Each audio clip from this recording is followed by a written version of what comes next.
What's up, everybody? Kyle here at Let's Talk Wax with an updated version of my top 10 prospects out of 2024 Bowman.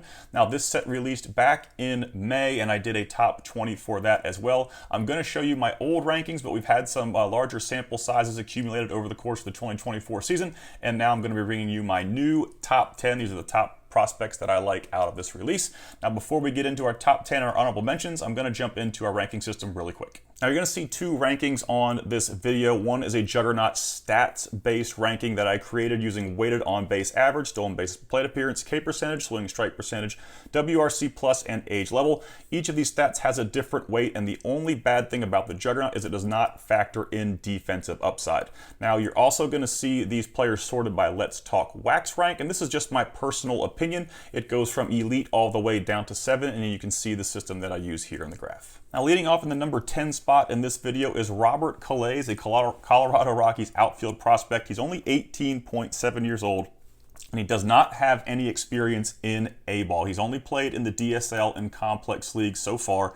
This is a very risky situation that I've noticed over the years that does develop with players who perform very well in the DSL and complex league. Sometimes when they get to A-ball, it all kind of goes downhill. Now, this is not every single player, but it is a very large percentage of international prospects that do very well in the DSL and complex league and struggle when they get to A-ball. Robert Calais' numbers are so good, though, both in the DSL and complex league, that I really doubt we're going to see a huge dip from him in low A. He's currently got the highest batting average and ISO on this list at 349 and 302.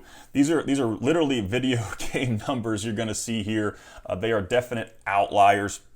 But he's had an amazing season in the 2024 Complex League, over a 210 plate appearance sample size. His career numbers line up with everything: a 349 batting average and a 302 ISO.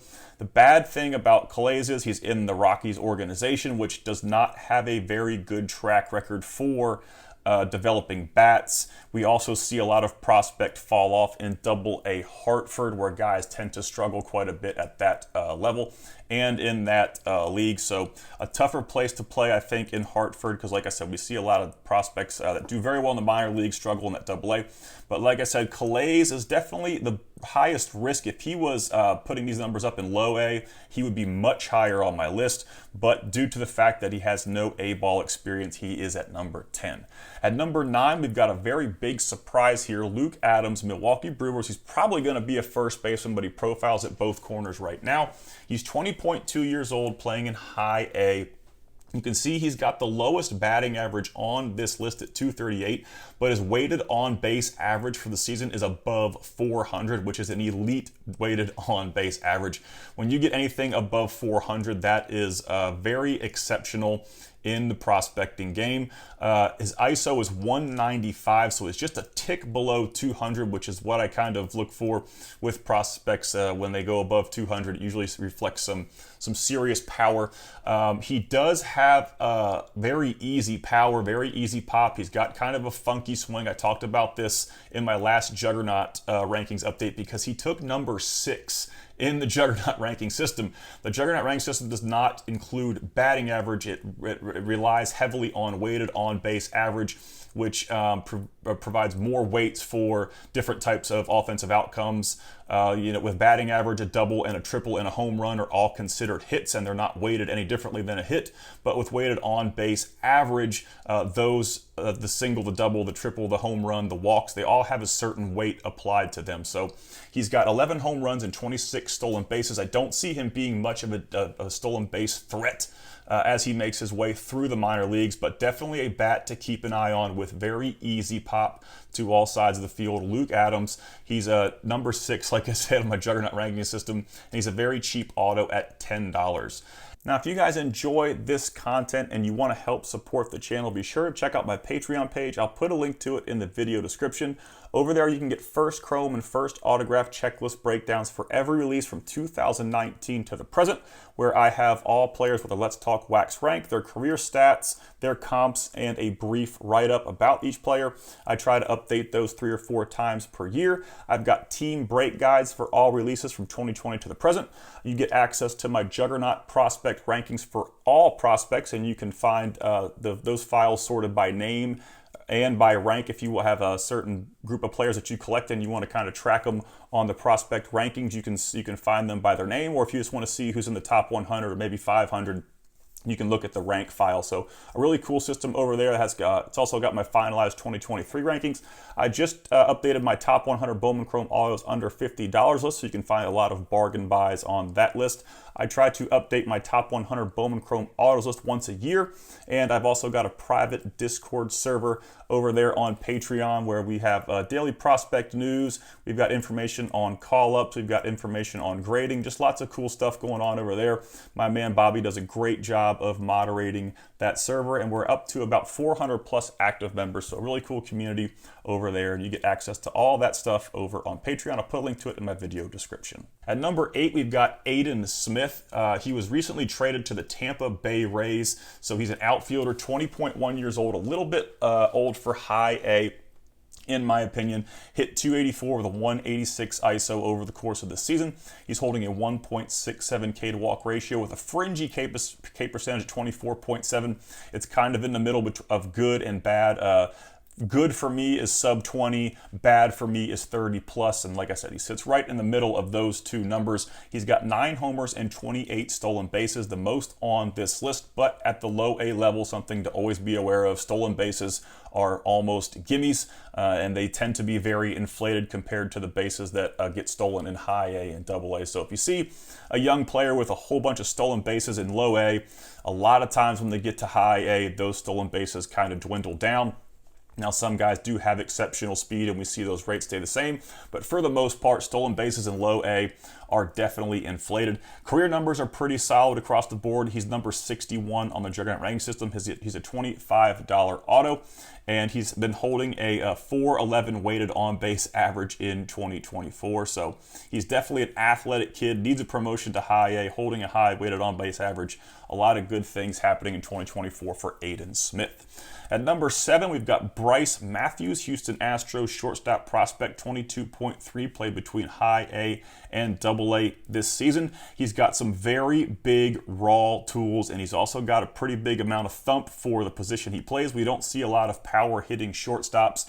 Those are kind of unicorns in the hobby. The bad thing with Bryce Matthews is his strikeout and his swing and miss. You can see he's got a 31% K rate on the year, and a 29.1% K rate on his career.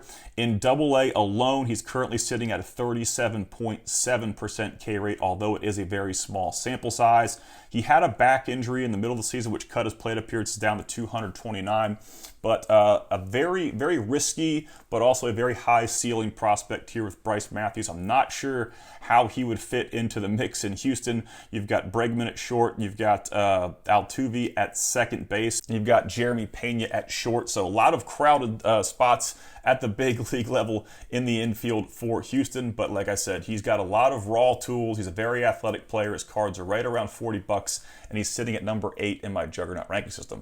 At number 6, we've got Aiden Miller, Philadelphia Phillies shortstop, 20.2. Don't get Aiden Miller and Aiden Smith confused. He played between low A and high A. He's struggled in high A since his promotion, but on the season he's hitting 239 with a 169 ISO. Right now, Aiden Miller is looking a little bit more like projection rather than performance. He's a big kid. He's about 6'3", 6'4". He's got a very high speed, power ceiling, and like I said, he's got defensive upside at shortstop. So definitely a kid to keep an eye on. His cards are pretty expensive still at $70. It's a little more than I'd like to spend for the numbers he put up in 2024.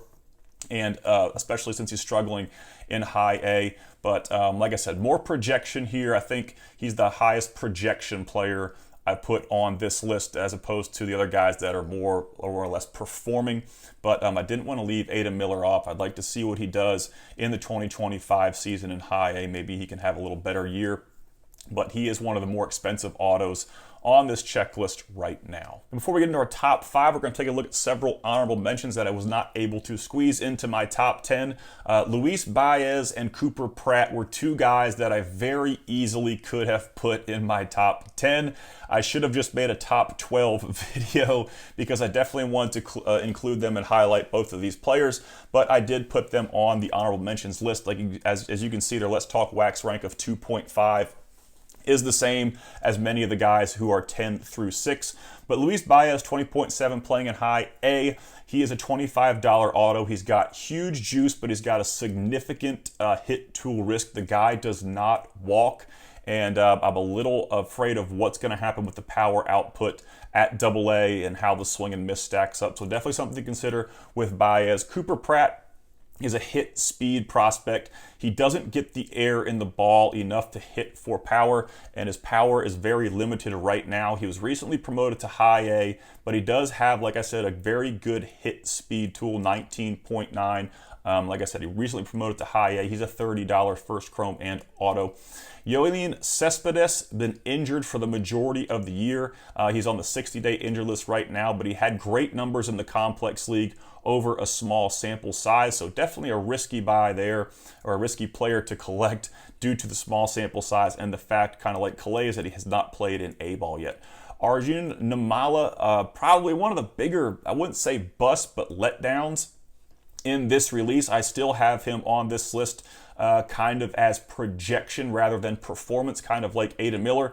But Nimmala's been much worse than Miller in his first season of professional baseball. He played well in the month of June, but he's trending downhill very fast. Lots of swing and miss, lots of K issues. So hopefully those can get cleaned up in 2025. Boston Barrow is looking like one of my favorite sleepers. And when I say sleeper, it means he's got a very long shot of becoming an MLB everyday average player, and his prices are pretty cheap at $15, and I try to look for some sleeper guys on this list, but he's a very long shot guy, 19.9 playing in low. He's had a solid year in 2024, just kind of watching for any power development here out of Barrow.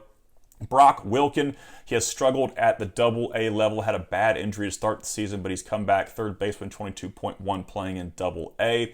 George Lombard Jr., another guy that's sort of projection right now, over performance, 19.1 playing in low A. He's got plus speed, but the bat is a complete question mark at this time as to whether he is going to be an impact bat at the minor league level.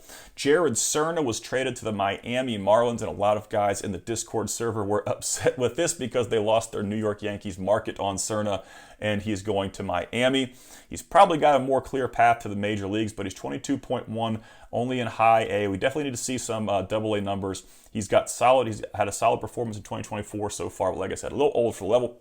And lastly, on my honorable mentions list is Ramon Ramirez, Kansas City Royals catcher. He's got some thump, but there's no A-ball data again for this guy, and I'm very weary about collecting prospects or being interested in any prospects who do not have A-ball stats. So Ramon Ramirez, definitely a guy to keep an eye on. He's only a $10 auto right now.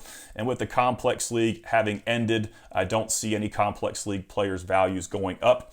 They could probably only go down in the offseason from this point. Some notable arms are Travis Sikora, Brock Porter, and Carson Weisenhunt, who is probably has a very good chance of being called up to the major league level at some point in 2024 and definitely in 2025. But there are three notable arms to look at in this release as well. And as I mentioned before, I wanted to give you guys a quick look at the previous top 20 video that I did. This was when 2024 Bowman was freshly released. We did not have a very good amount of stats to go off of. We had very small sample sizes, and you can kind of see based on the 3-month difference what difference that makes. And there's been a lot of shuffling around with these prospects since my first version of the top 20. But like I said, you can screenshot this if you guys want to check it out and kind of look around and see how the changes occurred over the last 3 or 4 months in the top 10. All right, now for the big five. Agustin Ramirez leads this one off. Another player that was traded to the Miami Marlins from the Yankees. He's a first base slash catcher.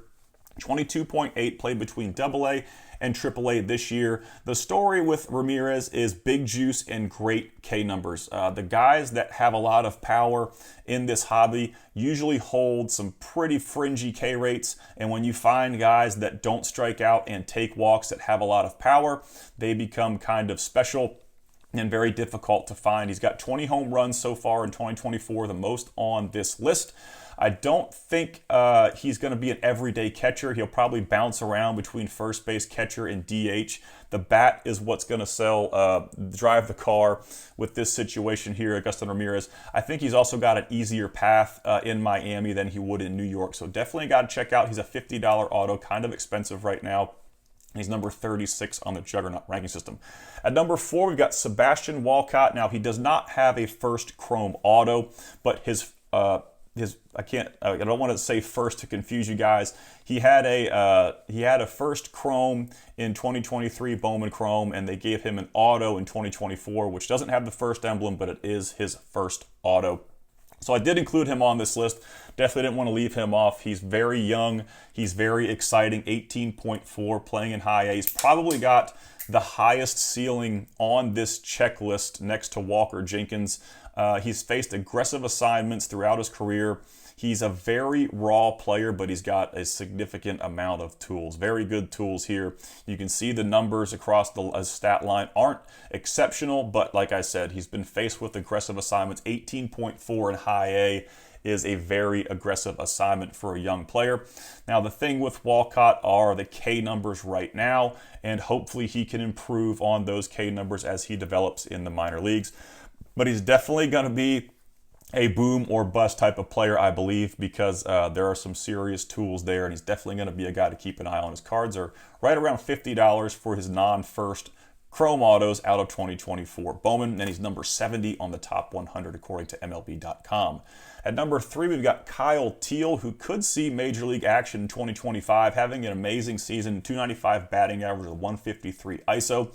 His career average sits at 311, which is pretty dang good. He's number 24 on the MLB.com's top 100, number 52 on my Juggernaut ranking system. He's got enough skill behind the plate to catch at the major league level, and he's definitely got enough bat for that position. And I do think he could have enough bat if he was to shift somewhere else defensively. But like I said, Kyle Teal's a guy who is going to have a call-up pretty shortly, I believe. If it's not in 2024 at the end of the year when the rosters expand, it could definitely be in 2025. Now, number 2, we've got Dylan Cruz, 22.4 Washington Nationals outfielder. He was the big chase out of this release. I believe he's number 4 at MLB.com's top 100. He's having a really solid year so far between AA and AAA. I don't think that he's putting up numbers that a lot of collectors anticipated following the draft. He was the second overall pick in the 2023 draft. It went Skeens, it went Cruz, Clark, Langford, and Jenkins. Wyatt Langford's already at the major league level having some success, and Cruz is still in the upper minors. But I do think he's going to be a very high floor player, and he could also have a very high ceiling once he gets, kind of into an everyday routine. But I do think he could play center field, especially for the Nationals. Like I said, I see a very high floor here for sure, but just not the shock and awe wow numbers, that Langford put up in his minor league career. It's just I had trouble going between a 1.5 and a 2 with Dylan Cruz, but I do see a very solid major league player at least right here with Dylan Cruz. So hopefully he can maybe get a call-up by the end of the 2024 season. And if he doesn't, I definitely think we'll see a lot of playing time for Cruz at the major league level in 2025.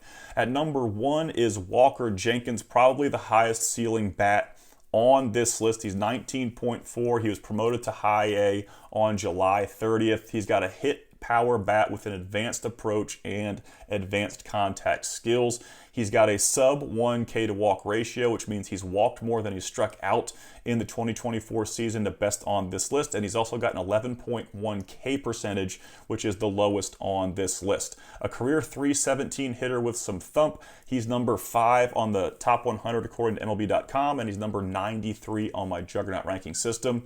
He's the highest ranking player on this list according to my Let's Talk Wax rankings at number 1. And I definitely foresee Walker Jenkins starting the season in 2025 in AA. and that will be a very good test for him. If he struggles right out of the gate, we could see some prices drop. But I really don't see him having many struggles with his approach and, his lack of swing and miss. So I think the highest ceiling bat on here, Walker Jenkins at number 1, deservedly so. That's going to wrap up this video. As I mentioned before, if you guys want to help support the channel and unlock some exclusive content over on Patreon, check out my page. I'll put a link to it in the video description. I want to give a huge shout out to all of my level 3 Patreon subscribers. You guys rock. If you enjoyed this video and you like content of this nature, be sure to subscribe to my channel. I do prospect hot sheet and juggernaut rankings by the month as well, with lots of other cool videos. I appreciate the views, and y'all have a great day.